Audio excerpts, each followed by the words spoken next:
பரிசுத்த வேதாகமம் ஆதியாகமம் அதிகாரம் 49.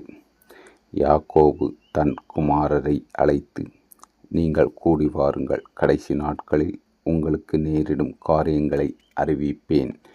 யாக்கோபின் குமாரரே, கூடி வந்து கேளுங்கள், உங்களுக்கு தகப்பனாகிய இஸ்ரவேலுக்கு செவி கொடுங்கள். ரூபனே, நீ என் சேஷ்டபுத்திரன், நீ என் சத்துவமும் என் முதற்பலனுமானவன். நீ மேன்மையின் பிரதானமும் வல்லமையிலே விசேஷமும் உள்ளவன். தண்ணீரைப் போல தளம்பினவனே, நீ மேன்மை அடைய மாட்டாய். உன்னுடைய தகப்பனுடைய மஞ்சத்தின் மேல் ஏறினாய், நீ அதை தீட்டுப்படுத்தினாய். என் படுக்கையின் மேல் ஏறினானே, சிமியோனும் லேவியும் ஏக சகோதரர்கள். அவர்களுடைய பட்டயங்கள் கொடுமையின் கருவிகள். என் ஆத்துமாவே, அவர்களுடைய இரகசிய ஆலோசனைக்கு உடன்படாதே. என் மேன்மையே, அவர்கள் கூட்டத்தில் நீ சேராதே. அவர்கள் தங்கள் கோபத்தினாலே ஒரு புருஷனை கொண்டு தங்கள் அங்கத்தினாலே அரண்களை நிர்மூலமாக்கினார்கள். உக்கிரமான அவர்கள் கோபமும் கொடுமையான அவர்கள் மூர்க்கமும் சபிக்கப்பட்ட கடவது. யாக்கோபினாலே அவர்களை பிரியும், இஸ்ரவேலின் அவர்களை சிதறவும் பண்ணுவேன். யூதாவே, சகோதரர்களால் புகழப்படுபவன் நீயே. உன் கரம் உன் சத்துருக்களுடைய பிடரியின் மேல் இருக்கும். உன் தகப்பனுடைய புத்திரர் உம்முன் பணிவார்கள். யூதா பாலசிங்கம், நீ இரை கவர்ந்து கொண்டு வந்து ஏறிப்போனாய். என் மகனே, சிங்கம் போலும் மடக்கிப்படுத்தவன், அவனை எழுப்புகிறவன் யார்? சமாதான கர்த்தர் வருமளவும் செங்கோல் யூதாவை விட்டு நீங்குவதும் இல்லை. நியாயப்பிரமாணிகள் அவன் பாதங்களை விட்டு ஒழிவதும் இல்லை.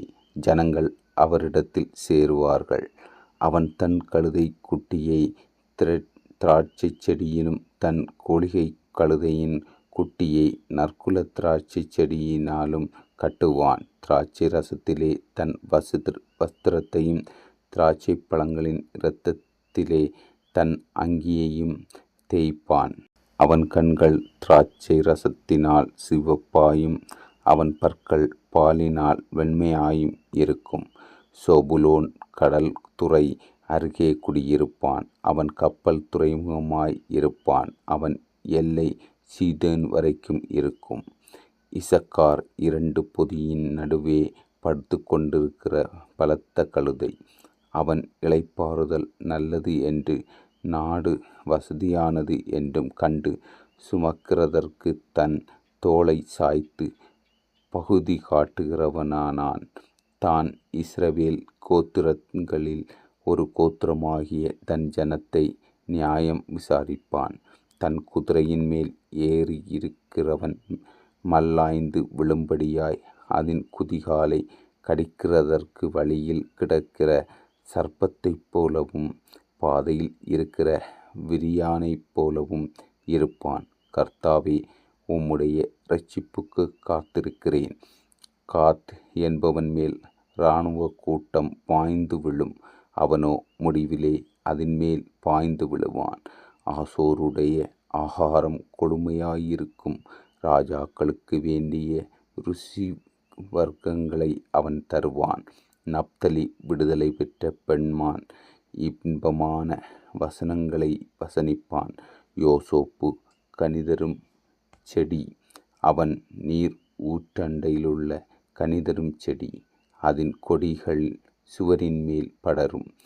வில்வீரர் அவனை மடிவாக்கி அவன் மேல் எய்து அவனை பகைத்தார்கள். ஆனாலும் அவனுடைய வில் உறுதியாய் நின்றது. அவன் புயங்கள் யாக்கோபுடைய வல்லவரின் கரங்களால் பலத்தன. இதனாலே அவன் மேய்ப்பவனும் இஸ்ரவேலின் கன்மலையும் ஆவான். உன் தகப்பனுடைய தேவனாலேயே அப்படியாயிற்று.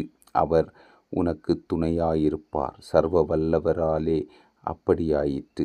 அவர் உயர வானத்திலிருந்து உண்டாகும் ஆசீர்வாதங்களினாலும் கீழே ஆழத்தில் உண்டாகும் ஆசீர்வாதங்களினாலும் ஸ்தானங்களுக்கும் கற்பங்களுக்கும் உரிய ஆசீர்வாதங்களினாலும் உன்னை ஆசீர்வதிப்பார்.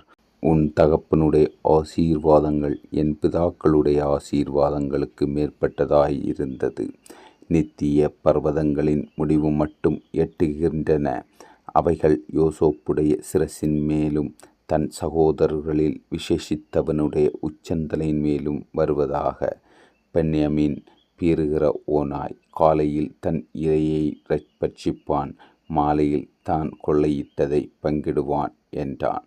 இவர்கள் எல்லோரும் இஸ்ரவேலின் 12 கோத்திரத்தார். அவர்களுடைய தகப்பன் அவர்களை ஆசீர்வதிக்கையில் அவர்களுக்குச் சொன்னது இதுதான். அவனுக்குரிய ஆசீர்வாதம் சொல்லி அவனவனை ஆசீர்வதித்தான். பின்னும் அவன் அவர்களை நோக்கி, நான் என் ஜனத்தரோடே சேர்க்கப்படப் போகிறேன். ஏத்தியனான எப்ரோனின் நிலத்திலுள்ள குகையிலே என்னை என் பிதாக்கள் அண்டையிலே அடக்கம் பண்ணுங்கள் என்று கட்டளையிட்டு, அந்த குகை கானான் தேசத்திலே மம்ரோமுக்கு எதிராக மக்பூலே எண்ணப்பட்ட நிலத்தில் இருக்கிறது. அதை நமக்குச் சொந்த கல்லறை பூமியாக இருக்கும்படிக்கு ஆபிரகாம் ஏத்தியனாகிய எப்ரோன் கையில் அதற்குரிய நிலத்துடனே வாங்கினான். அங்கே ஆபிரகாமையும் அவர் மனைவியாகிய சாராளையும் அடக்கம் பண்ணினார்கள். அங்கே ஈசாக்கையும் அவன் மனைவியாக ரோபாக்களையும் அடக்கம் பண்ணினார்கள். அங்கே லோயாளையும் அடக்கம் பண்ணினேன். அந்த நிலமும் அதில் இருக்கிற குகையும் ஏத்தின் புத்திரர் கையில் கொல்லப்பட்டது என்றான்.